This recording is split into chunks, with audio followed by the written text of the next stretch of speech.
台南中正路甲西门路遐有一栋看起来旧旧的建筑，伊就是日本时代的酒楼水仙阁。伊的建筑风格是引起在地真大的讨论。今嘛所有权人是表示讲会甲市府来讨论，不管后手啥物人要来做，拢爱先恢复伊原本的模样。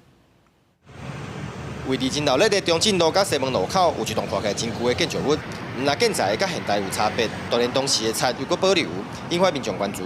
伊就是日本时代知名的酒楼水仙阁，过去原本出租予市政甲表仔业者来经营，但是今年业者是退租，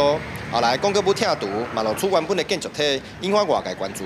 古城是文化古都嘛，所以有很多像波比岛啊，很多的地方，还有那个林百货啊，拢已经有恢复也历史原貌诶。既然我们商爱会有这么一块这个有历史的价值的这个关于古迹的建物吼，我觉得应该要好好的把它再那个整理一下，留给下一代。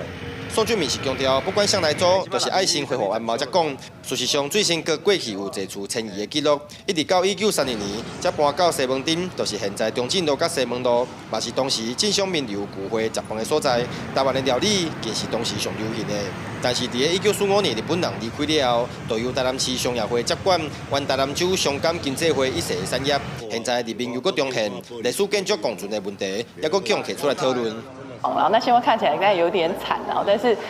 还是希望说，因为既然这是一个有历史意义的一个建物，那我觉得其实应该文化局应该协助去看怎么做立面的恢复。我们其实会采取公私协力的方式，就如同我们对于历史街区跟老屋立面的补助一样。 我们会用一个跟市商会来协议，然后从设计到施工，这个对于台南市而言重要的一个历史的场域的立面，